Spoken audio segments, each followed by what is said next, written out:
Hi there, everybody. Lyndon Thorpe here, and this is Embodiment Q&A. We're here every Friday at, what time is it? 1 p.m. BST. Oh, I'm so confused with time zones. I'm working in about 10 different time zones every day. Anyway, it's definitely 1 p.m.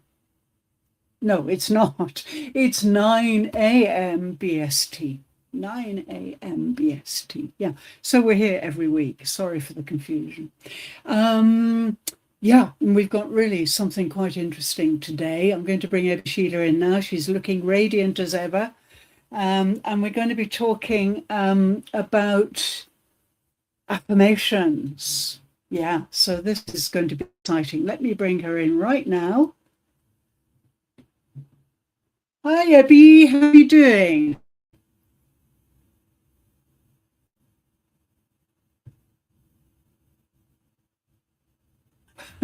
Hello, sorry. I don't know why the screen is blue. I'm thinking, is it my eyes or is it something? The screen's blue, but it's fine. It's fine on what my screen is saying. But it's fine. Good, But good, it's fine good. on the phone. There you are. Yeah, good to know. Super. Oh, that's good to know. Is that through LinkedIn or through YouTube? That's LinkedIn, yeah. That's LinkedIn. It's very good to know because I can't do everything at once, and it's great to have you there to check these things. And then I don't embarrass myself by eating bananas when people are watching me. Again, ever again.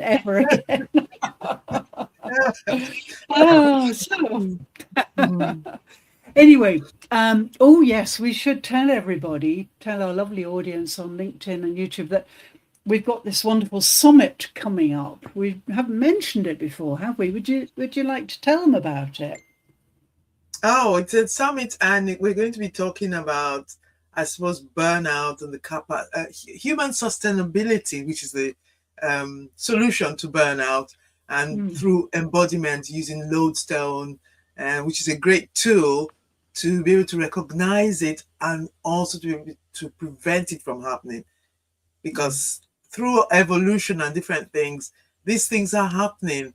You know, our hormones are changing, so many things in the play of it, which is difficult to understand. But if we can understand it and we can have tools, which Lodestone provides, that can help us to be in touch with who we are and understand it, and we can control and actually prevent it happening to us as individuals. So I think it's very important. I'm really excited about the amazing speakers, and I'm especially excited about Lyndon's part. You are sweet. Thank you. But yes, we've got some great speakers lined up, and I love the way you're spotlighting them on LinkedIn, so we can get to know them well in advance. And I'm looking forward to really meeting them.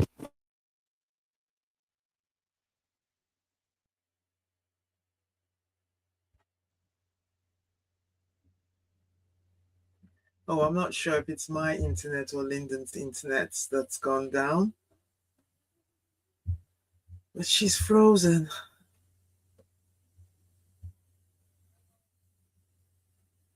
No. I hope it's not mine. Oh, okay. I don't know what that's about. But anyway, we've got a storm brewing here, so maybe it's that. Oh, that's probably it, because you were frozen for maybe about 30 seconds. So I was wondering, is it mine that's gone down or is it yours that's gone down? Yeah. Yeah, well, you have these weather conditions, the extreme weather conditions in Japan. Yes, we do, really. Storms and all that. And then earthquakes. It's a great place to live. When I was in Greece, I experienced earthquakes, and it's one feeling I really don't like. Yeah, it's very strange. You don't know when it's coming, and then everything is shaking, and the house is moving. Yeah. Oh, you've experienced an earthquake. Yes. And there's nothing you can do because it happens so quickly. So by the time you even realize everything on the TV is falling down. Yeah. And then it's over. And you're trying to climb under the nearest table, to But yeah, you get used to it in the end because it I happens quite think, regularly here. But yeah, you get because once in a it's, while like that, very shocking. But we're ready. We're all set up. You know, everybody in Japan now is so prepared because we've had two huge ones in the last 20 mm, years, and there's going to be another one soon, they mm, say. So we've got our hard hats by the door and the survival kit and the car is all set up to live in and things like this, you know. Yeah, mm. it's quite challenging, but it's fine. We're used to it, so no And problem. and I think that's the importance of like the embodiment, because that also prepares you for things that, so you're not, because the stress on the Mm, nervous system. Yeah, so mm, all what we talk about and all what you do in terms of lodestone, actually, even in our day-to-day lives, like the earthquakes or the storms or the hurricanes, whatever you yeah, have, disasters coming, yeah. that helps you not to be in that mode of stress. Mm. I Yeah. totally agree. Yeah.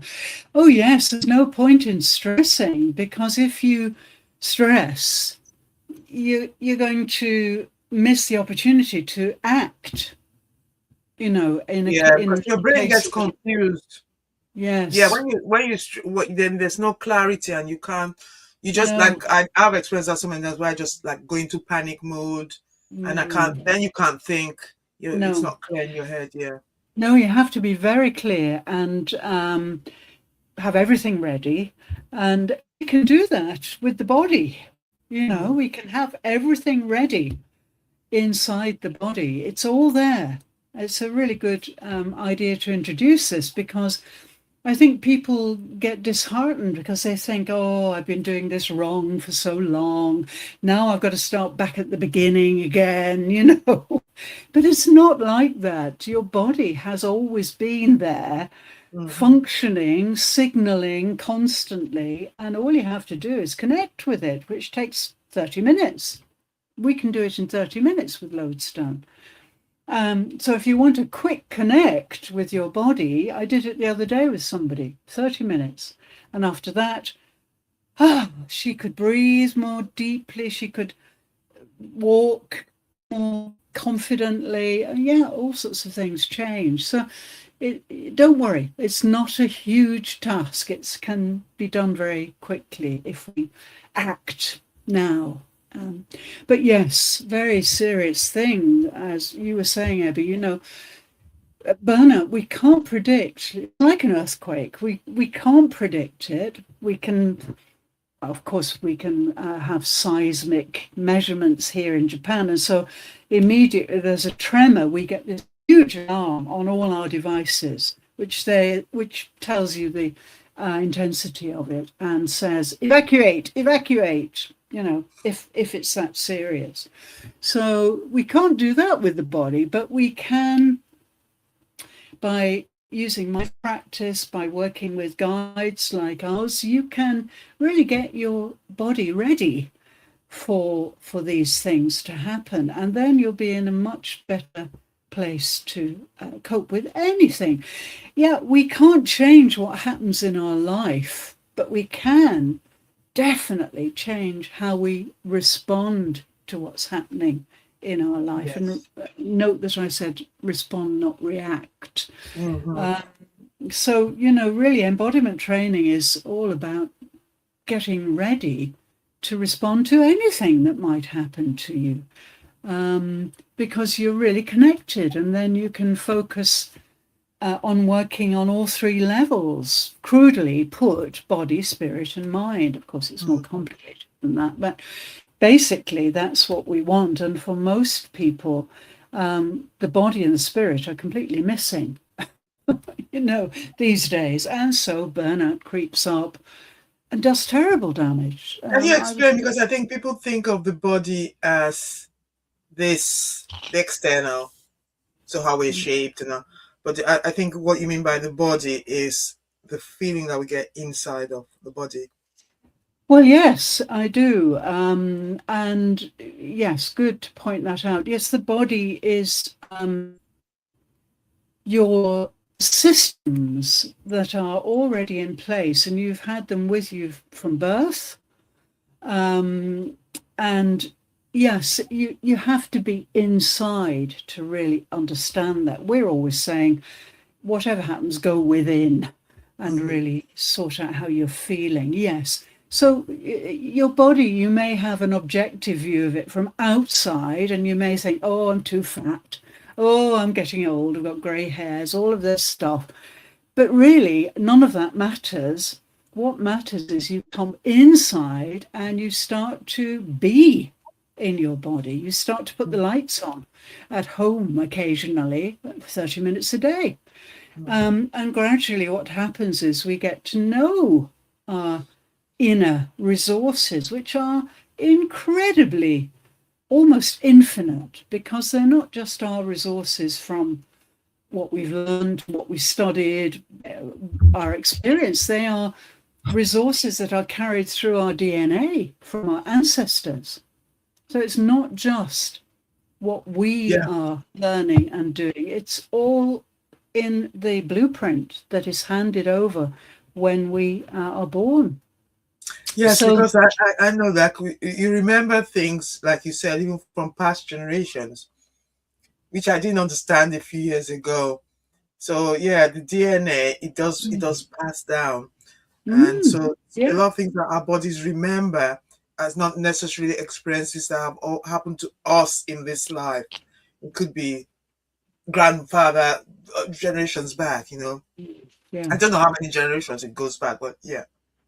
Oh, endless, thousands of years, no doubt. And, archaeologists and so on, body archaeologists and so on, what are they called? Can't get the word, but forensic Mm. archaeologists will tell you that this goes back right into the remains of bones that are dug up from the ground. We can really start to read the DNA now.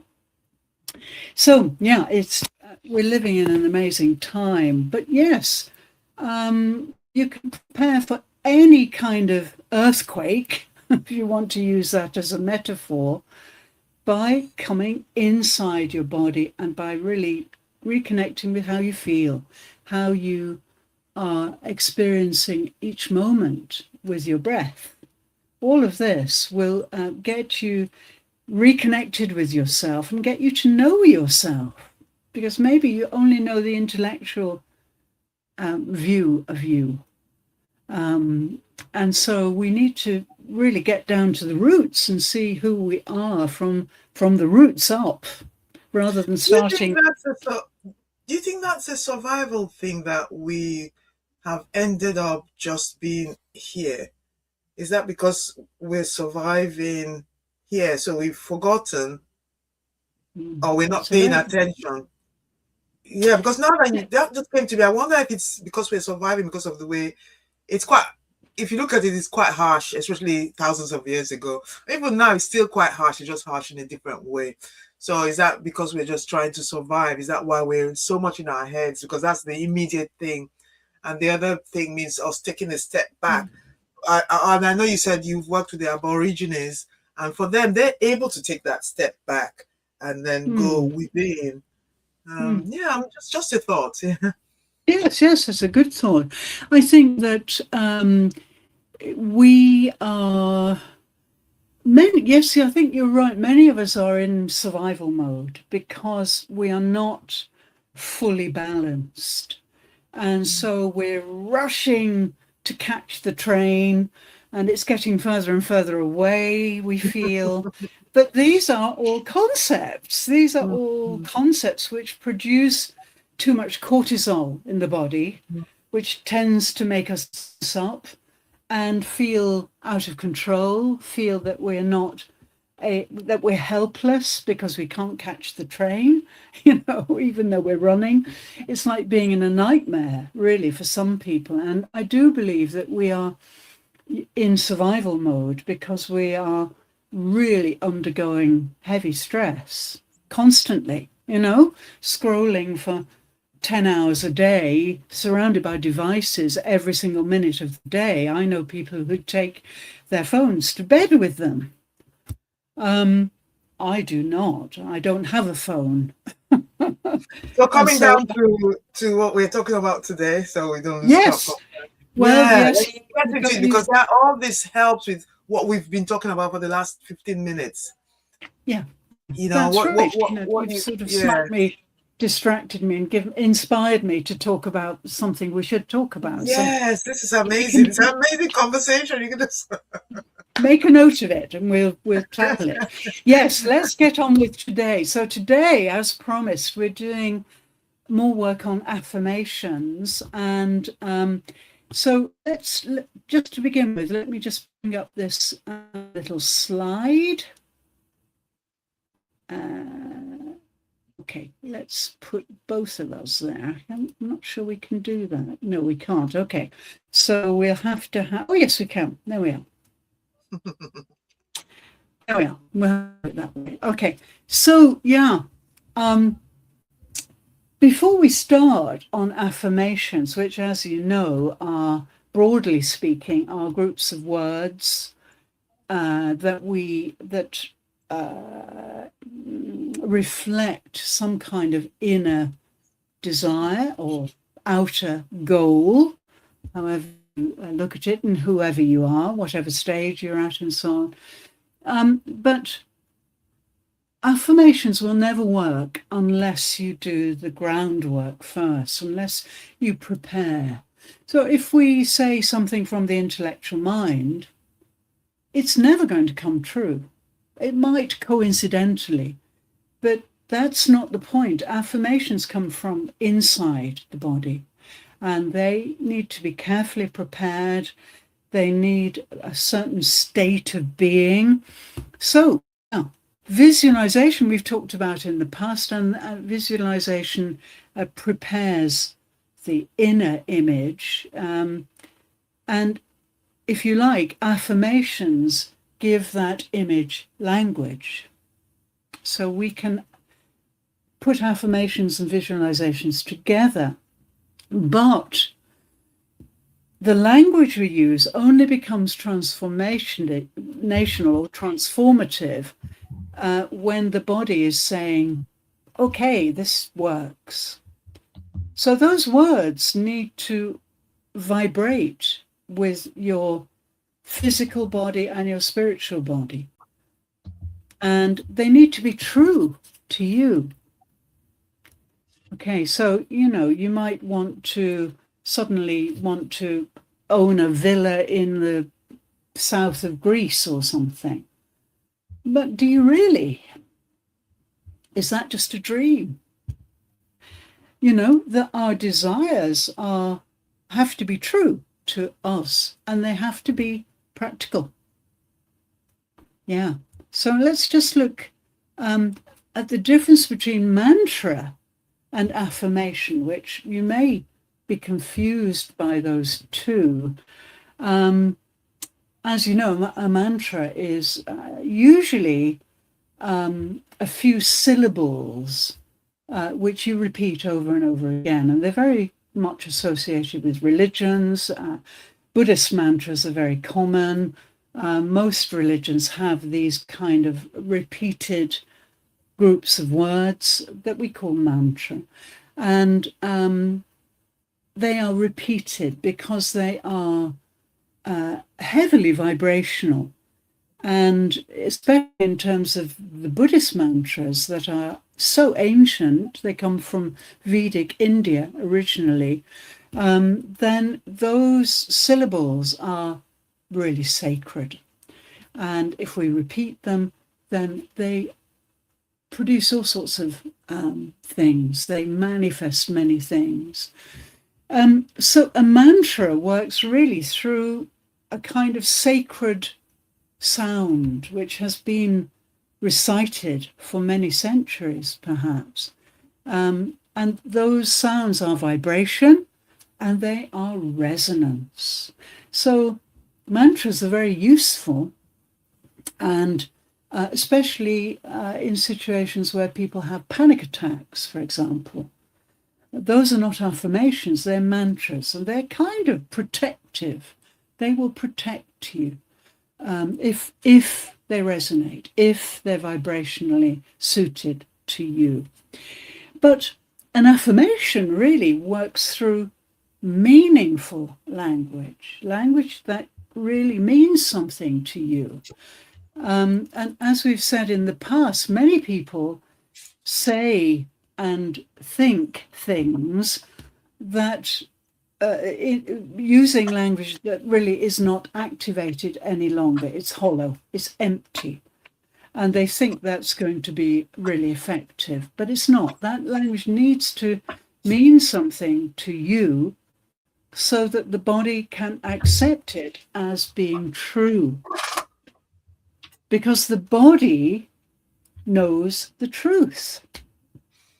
Yeah, the intellectual mind does not. It can have opinions about the truth. It can create language around truth, but the truth is something we find inside. That's the truth about the truth. It's the truth about the truth. So if affirmations are using meaningful language, language which is your language, which is activated, in other words, it's not clichéic, it's not formulaic, it is really meaningful at that time to you, then affirmations will deeply transform. And today we're just going to explore the first stage of this. This is not something that we can do in one session. We need to go on, as we did with visualization. It's quite complex because both visualization and affirmation depend on your inner state. And if you're not connected properly, or you're not really registering your inner state properly, then we've got to do that work first, if you see what I mean. Abby, any questions so far? Oh, I thought I was on mute. No. I'm just really intrigued with the difference between a mantra and an affirmation. And Right. yeah, because like I've got this person who has panic attacks, and I have been. There's the Dalai Lama, and there's some mantras that he uses. So I've been trying to use that on him to see if it will work. But like you're now saying, it has to be something that agrees with the individual. So yeah, maybe that's why it's not working. Unless he's a practicing Buddhist, Yeah. it's highly likely that that will work, because there's a stream. We call it the stream of succession within Buddhism. And so, yes, I, as a Buddhist, can use the Dalai Lama's mantras, which I do quite often. But if it's just a one-off and he's not a Buddhist, then it probably won't work. If it does, it's just an accident. So, yeah. So, they're really different. Mantras are very sacred things. That's what monks do all the time. With their beads, when they're using beads. Not just Buddhist monks, but also in Islam, in many of the main religions of the world, people use beads. And those beads, the crucifix, the rosary, yeah, for the Catholics. And my grandmother always had her rosary with her. She was a devout Catholic. And for each bead, you say a mantra. So those mantras are what we call seed syllables. They're seeds, actually. So that's something else altogether, really, and that's another topic. But yeah, basically being aware of this is really important, because when we start to repeat words and we have convinced ourselves that this will work, as maybe your elderly gentleman has with his panic attacks, then it takes us into the realm of disappointment. So that's not a good thing. On the other hand, if we work with affirmations or mantras that are carefully designed with a guide, I can prepare people for to use mantras. And they have to be vibrationally correct. It's like music, really. Imagine the agony of sitting through some music that you detest. You may love classical music. Imagine sitting through J-pop or something like that, which is really just noise to me. It's kind of agony, It's the same with mantras. Unless those frequencies are right, and unless your voice is activated, they won't work. And so this is really good to talk about, because it's helping me, and I guess hopefully people listening understand this is why these things are not working for most people, because it's not one size fits all. No, it's and that's something you have to think about. And oh yeah, oh yeah, sorry, I'm just lost for words now. Oh, good. Oh, that's good. Wow, I'm glad, because it's so important. And people are just messing about really with mantras. They don't really understand how they work. No. And so, you need a guide if you are determined to develop your own mantra or affirmations. Check in with a guide, someone who can do it. I don't know too many guides to recommend to you, but I know that I can do it. And because I'm a voice worker and I use voice resonance and vibration all the time in the way I work. So I can really advise you what would be good for you. But yeah, don't let that put you off. Let's go on to a little bit further, if that's all we've got for now in terms of questions. Just a second.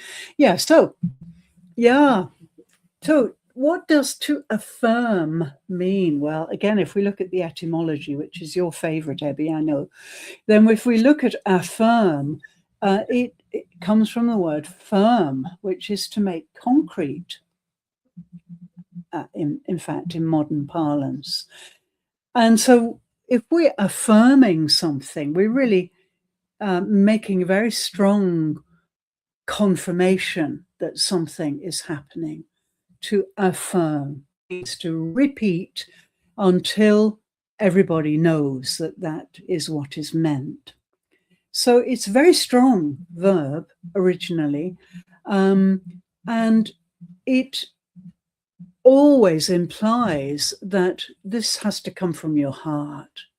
If you're going to affirm something, it has to be sincere. It has to come from your heart. It can't be intellectual. It will never work if it comes from your mind, because the limited mind is very unstable. Very unstable. I think about mental illness. This mind can become very unstable very quickly. But this mind in your heart, with your body and spirit behind it, anchoring it, can really affirm things. So, really, affirmations, think of it that it's when your body believes your words. Now, we're always saying that every word we say or do not say, but have in our minds, our thoughts, our limited mind, every word has an effect on the body. It's an instruction. Every word ripples through the cells. And that's why I get so upset when people are just frittering away language to make important points, the language has to be meaningful to you emotionally as well. It has to be the right vocabulary.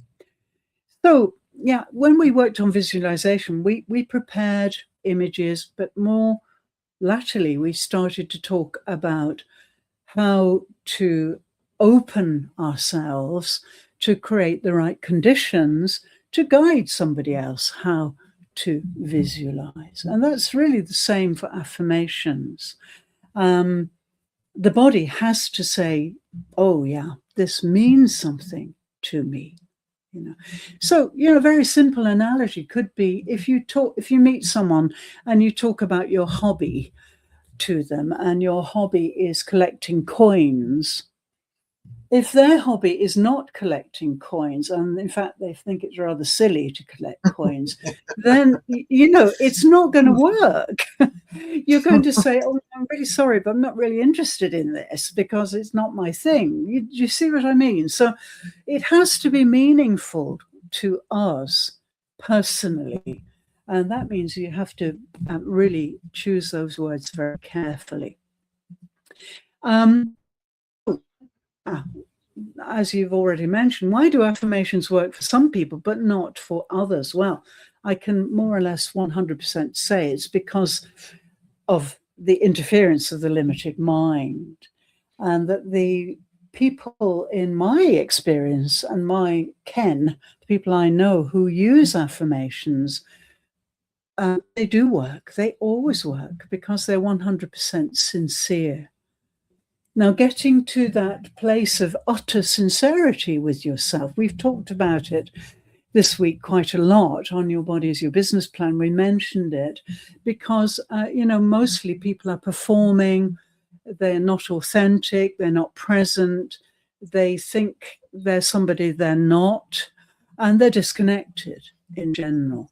So, yeah, affirmations won't work if you don't know who you are and if you're not connected with yourself, with that true nature of yourself. So, really, when it comes to affirmations, the missing ingredient is not exactly the words, although they are important. It's really whether those words resonate with your body, not somebody else's body. I know, I know, I know in The Secret, it says the secret is the feeling.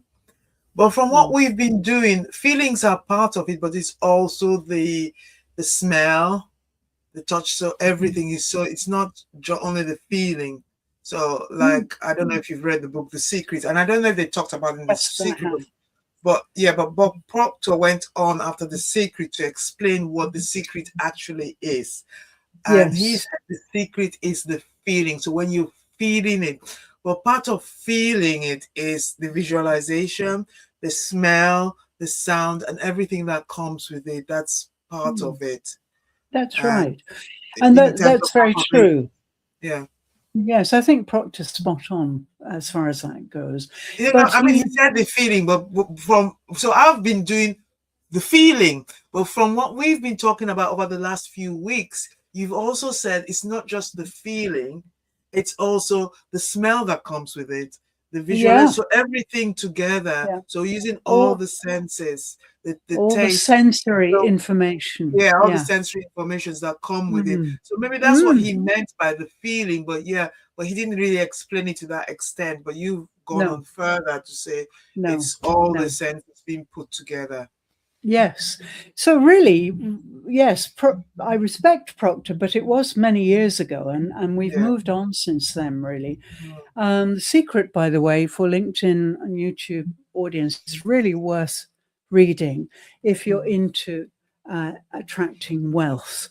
Very, very interesting book. It's just simply called The Secret, and the writer's name is Proctor, and I can't remember his first name, but you'll Bob, find it.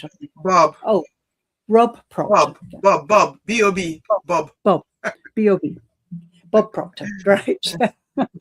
Okay. So yes, well, it's everything that makes us human that we need to recruit.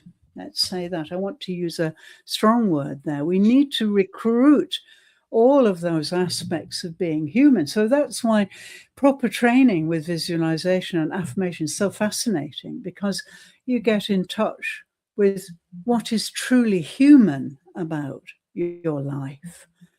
And of course, we've got extraordinary sensory data, which we're collecting all the time. We have signals from other people, which we are collecting and assessing all the time. We have our DNA, which is bringing all sorts of things from our ancestral line, from our proclivities, our tendencies, and so on. So all of those need to be taken into account so that the body really resonates with these words that we choose either to make a mantra from, which we just repeat repeatedly for 3,000 times a day, maybe, or affirmations, which we use rather more sparingly. These, in both cases, they need to be anchored into the body with the breath, with the spine, with the whole body awareness, and so on. So I've worked with retreats, on retreats with people where after 2 weeks of meditational training and so on, affirmations work. So you can see that's the kind of intensity of what we need to do to be able to make them work. And I don't want to string you a line about this. This is the truth. And I've worked with it many times throughout my life. We can't. It's just the laws of the universe. So Well, if we do it right, there, because there are laws out there, like the law of attraction is one of them, but I think there are about 10 laws. I can't remember what they're all called. But if we're working in alignment with the universe, which is part of also the body, mind, and spirit, and working, it does work, because it's just a law that works. So just like the law of gravity, you know. That's right. Well, gravity is really important in this too, but I won't get distracted by that. It's another thing.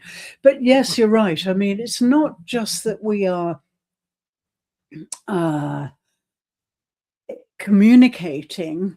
It is that there are certain conditions in the universe that make our words meaningful. Because remember that all sound is concrete. So, imagine a universe full of banks of sound. Yeah. So the law of vibration is one of them, which is something we talk about. So when we speak to, it's got vibrations that I think you mentioned that earlier on in this clip, in this video, about vibration, what we say. You talk a lot about that, don't you? Yes, that's right. Yes. I mean, it's all at the base of existence. The fact that we're on this physical plane and we can see physical matter, fingers and skin and stuff, that's vibration. That's because of the vibration our body is at. It can manifest in the visual world. In the invisible world, you need different vibrations, and affirmations come from the invisible world, from the unlimited mind.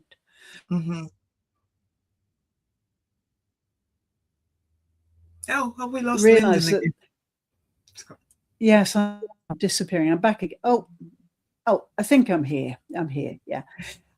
So yes, go back to the very basic training we did a few months ago, where we talked about language as symbol. So words are symbols. Images are symbols in the visual intellectual world, what I call the limited world. But in the unlimited world, we don't need symbols. We need reality. And we get to reality through the breath, through the spine, through whole body awareness. And then we start to play with vibration. So what Lodestone does is it makes you detect vibrations. As you go into each day's practice, you spend time detecting vibration in the outer environment, the inner environment, and inside your body.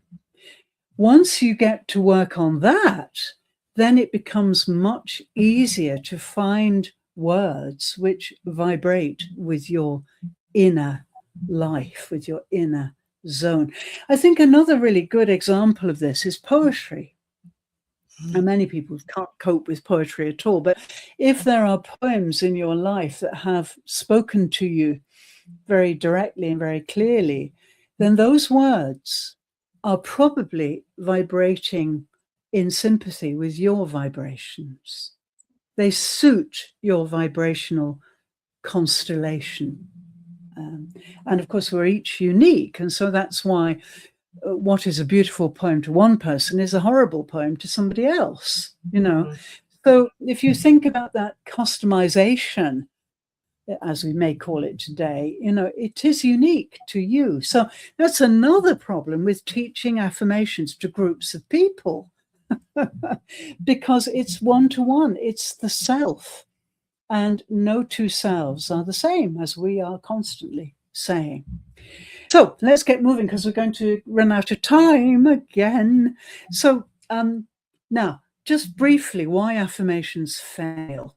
So yeah, this is very basic, but I know people who do this. I'm successful. I'm healthy. I'm confident. I But used your to. body is, yeah, your body is probably saying, rubbish. I'm scared to death and I'm a failure and I'm exhausted and I'm not safe, you know. So if the body and the limited mind are at 6s and 7s, how can affirmations possibly work? Okay, so it's this alignment, as you mentioned before, that is key to this, how affirmations fail or succeed. Yeah, and so I've just mentioned that this is really one of my favorite areas, because your words, of course, they are sounds, they are syllables, they're phonics, many things that make up the constituents of words. They're part of biology, really.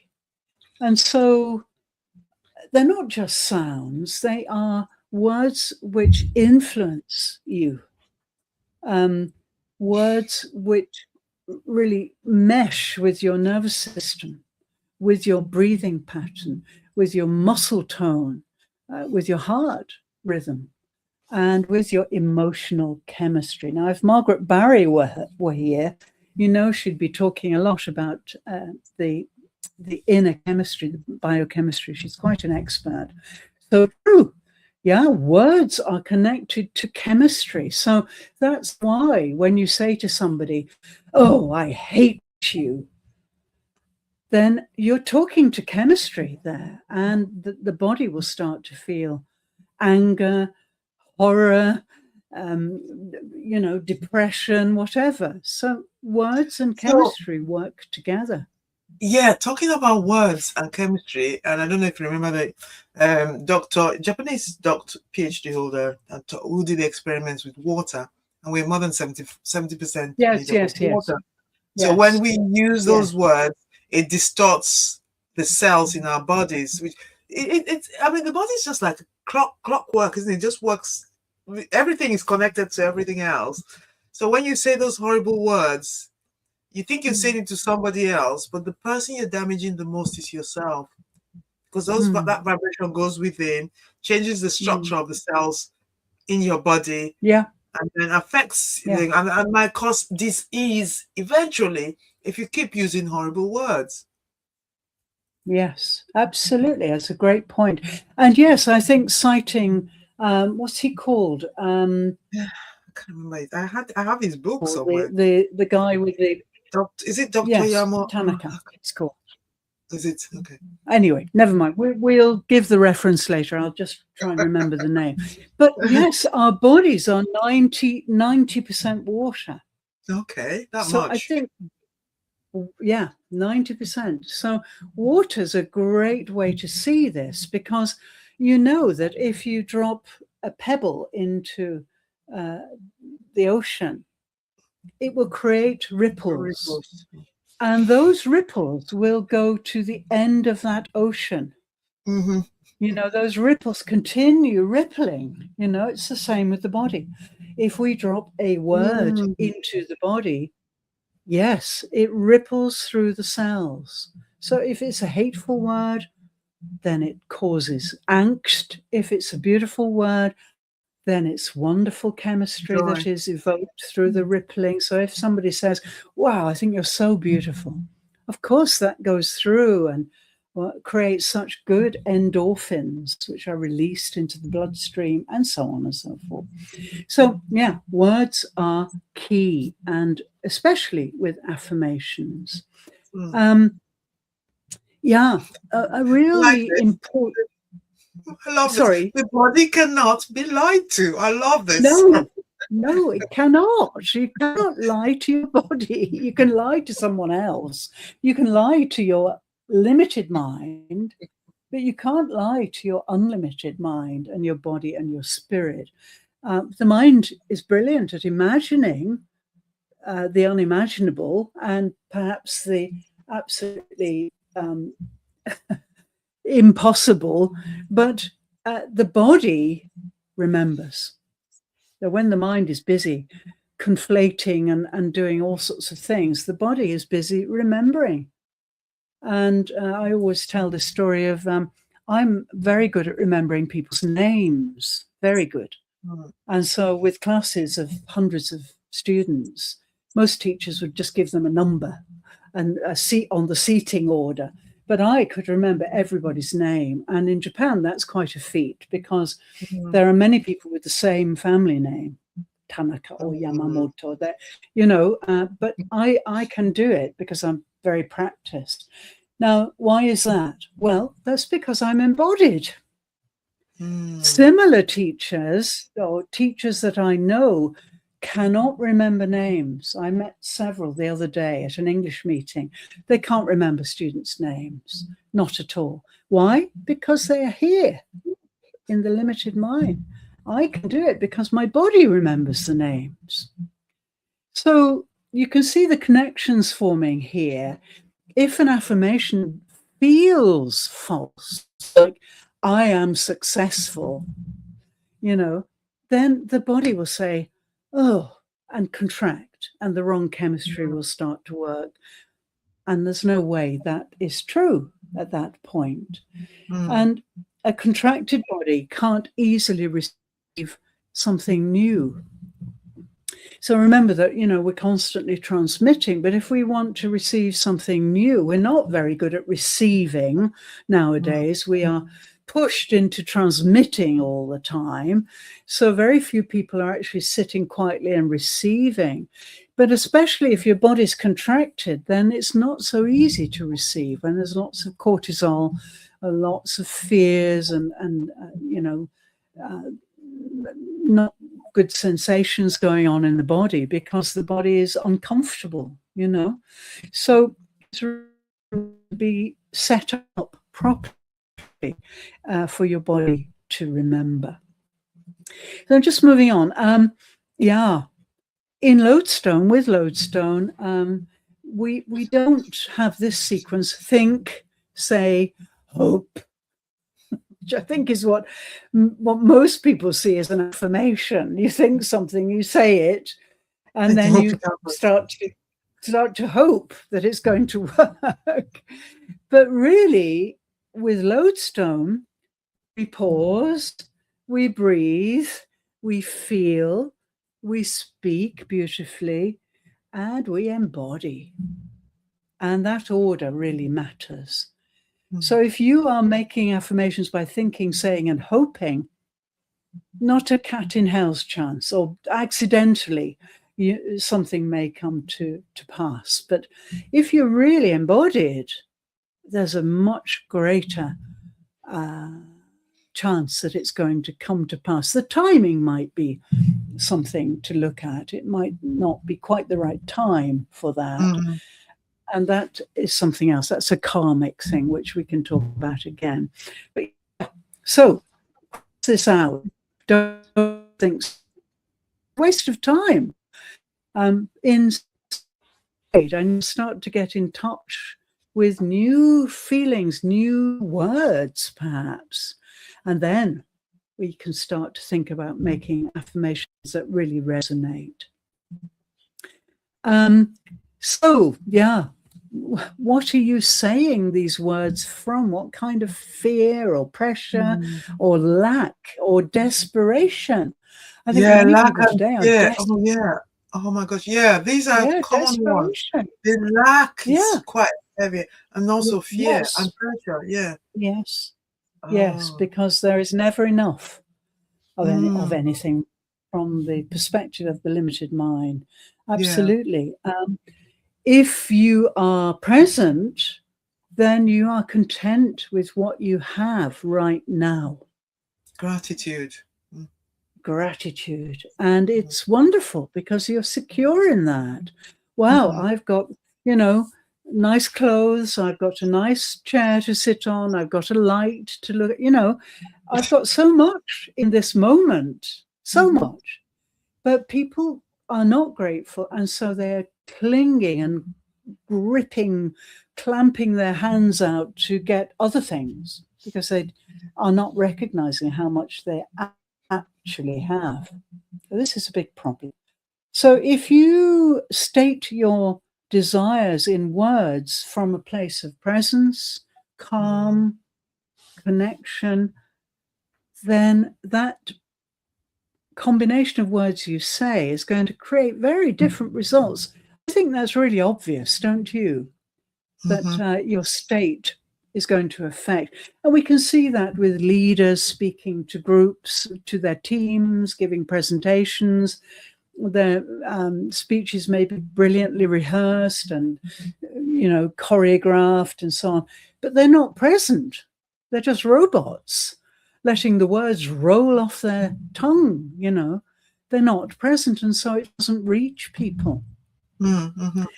We can see that as a good example, I think, of how words may not reach people at all because we're not present in them. Yeah. So when it comes to affirmations, this is key, really key. This idea of all of the millions of cells, billions of cells in our body, which medicine informs us about, then every cell is listening for an instruction. And perhaps saying, do you really mean this? Perhaps your cells are shouting, Mm. crying out, begging you to reaffirm. So there's that word affirm again. If you're not affirming your desires properly, then your cells will pick that up.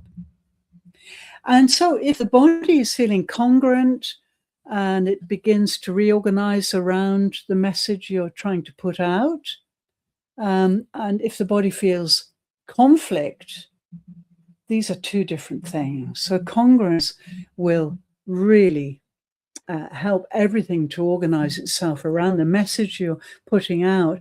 But if there's conflict because the inner and the outer are not connected or are in some way different, then very likely your body will go back to old patterns. This is another really important aspect of affirmations. So, yeah, we think of the mouth as this kind of sacred instrument which can emit language. I've learned a lot from people who can't speak about this. Yes, it is sacred. It is truly sacred, and especially if you cannot speak. But in order to honor that sacredness of the way we can speak so easily, we have to use the body. We have to use the breath. We have to use posture. I prefer the word position, but posture you may relate to. Soft eyes, soft jaw, open chest, grounded, So if you let the whole body work as the anchor of your affirmation, it's going to work. It's not just the mouth, it's not just the syntax and semantics at all. That's one tiny level. But beneath those symbols is the vast, invisible world, if you want to call it that, the unlimited mind. So by using all of these body aspects, you're going to get grounded and your words are going to come from the right place. on a little more. I think we're nearly finished. Oh, wait a minute. Let me just go back. Yeah. So basically then, these words have to be believable to you and to your body. And yeah, I hear lots of people saying this. I am confident. Yeah. I am confident. But they're not there. But they're not, because the body is not ready for that. So it's a lie, and the body will not accept that. Mm-hmm. So instead of saying that, if that's something you're saying because people have pointed out that you don't seem to be confident, then put that away and instead try something like, I am becoming more at ease in myself. I don't know if you've heard of Emil Coué. He existed years ago, probably about 100 years ago. And one of the things he said is that instead of saying, I am confident, for example, he said, every day in every way, I am getting better and better. So that eases in the I am confident, because you can't jump from being less confident to, you can't, the body is never going to believe that if you're a shy person or a less confident person, and then all of a sudden you're saying you're confident, it's going to think, no, that's not true. You're lying. Well, quite, you see, but we ignore that because we're not connected. We're disconnected, so we don't even hear that maybe from the body, protestation from the body. So, yeah, good point. Very good point. Yeah, try something that is more gradual, you know. I am becoming more at ease in myself. And I think, Ebby, you do this brilliantly, because you are always saying, when we go into new territory, always saying, oh, I'm really learning so much from this, and I'm really enjoying it. And you're really using the ing version of the verb. In other words, it's not going to stop. It's going to go on to your deathbed.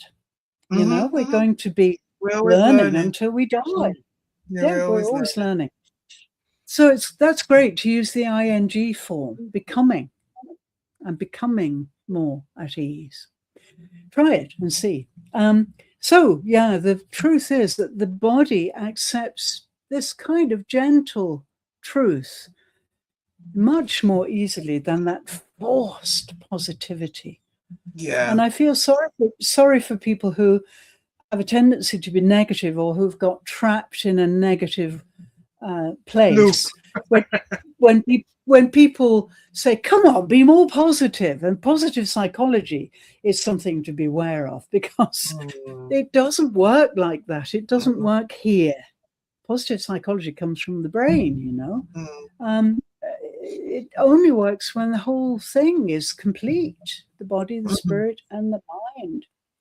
So yeah, move away from that positive encouragement for a while, and you'll see you'll develop something more gentle to help yourself gradually get more at ease and eventually become confident. And you'll know when you get there. And you'll know when you get there. You will. You get there, yeah. You will. That's very true. Yeah. So let's do a little practice. We're soon coming to the end. We've got just a minute. So a little practice. Make sure your feet are flat on the floor. Give special attention to the outer edge of your feet so that they can spread across the earth. That's it. And then just let go of your lower body so that gravity is really making your sitting heavy. You're sitting heavily in your seat, or standing heavily from the lower body down. So we're really held by the earth. Put your left hand on your heart. Put your right hand on your lower abdomen and breathe slowly. From the diaphragm, if you can. Really take in a good breath and exhale.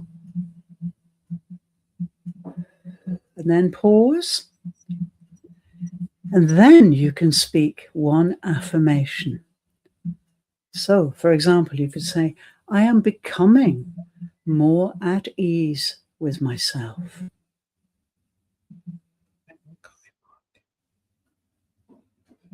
Let's try that once more. One hand on your heart, one hand on your lower abdomen. Breathe in. And then slowly exhale.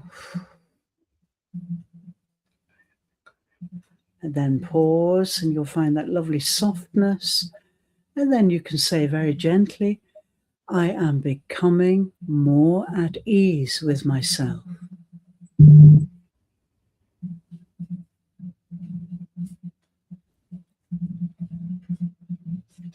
Beautiful. Great. Abby, how did it feel? It's beautiful. Feels peaceful. Feels true. What I said feels true to me. Yeah. Good. Excellent. Excellent. So if you've got any comments out there, let's see if we've got any comments. Any people joining? No, we've got no comments yet. So if you are doing this, please share your experience. How does it feel when you follow this practice? So it's very simple to remember. Left hand on the heart. We use the left hand because that's really the heavenly hand. And the right hand on your abdomen, that's the earthly hand. And then breathe in. Slowly exhale, and remember to exhale longer than the breath in. Pause, and then gently say, I am becoming more at ease with myself. Yeah, see what changes, see how it feels. Of course, you may want to adapt that affirmation to suit something that's happening in your life, but I think it's a really good one because we do want to be at ease with ourselves.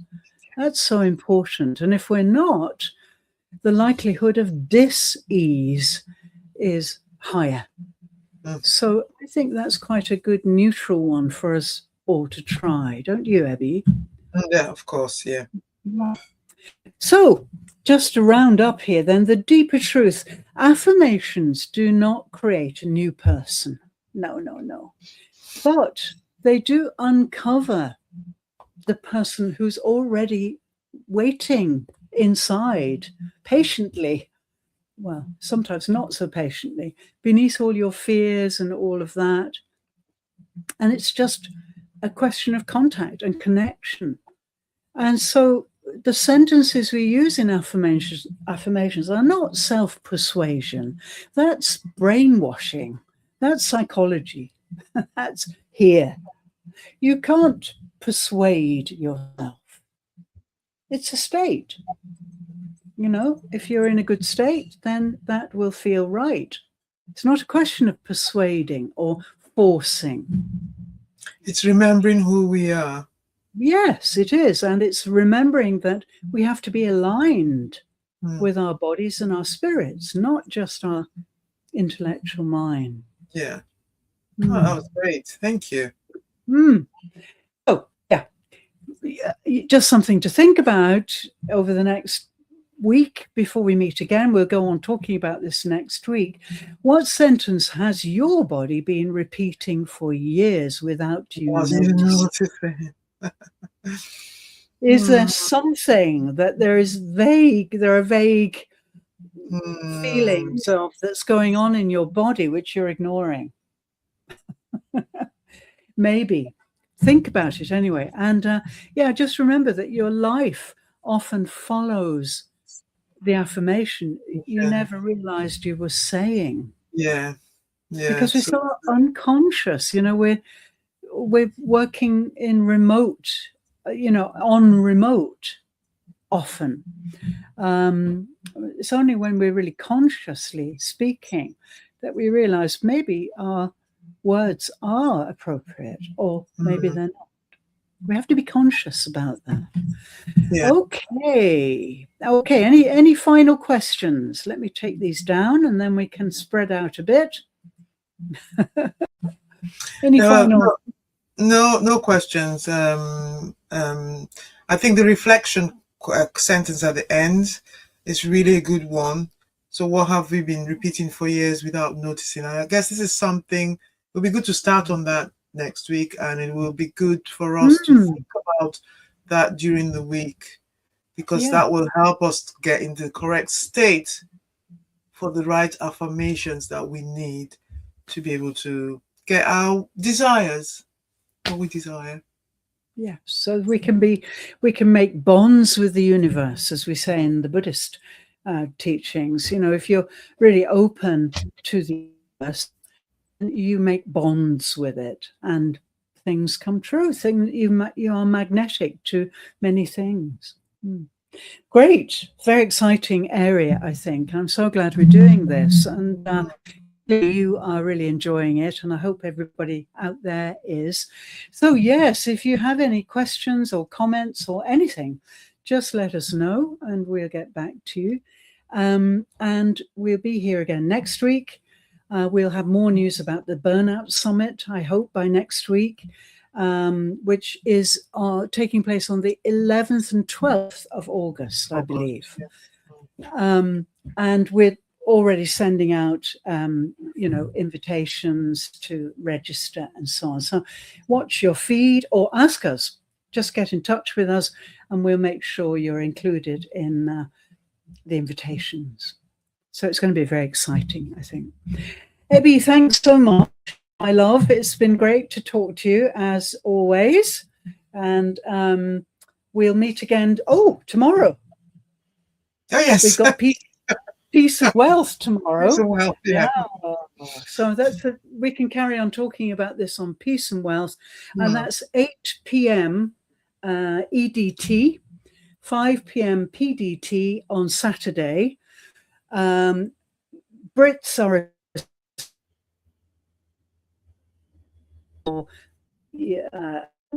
audience, and it's 7:30 in the morning for me in Japan. So it's early morning rising on Sunday. It's good though. See you soon. Okay, see you soon, and we'll be in touch very, very soon. Have a great week ahead, all of you. Bye for now. Bye.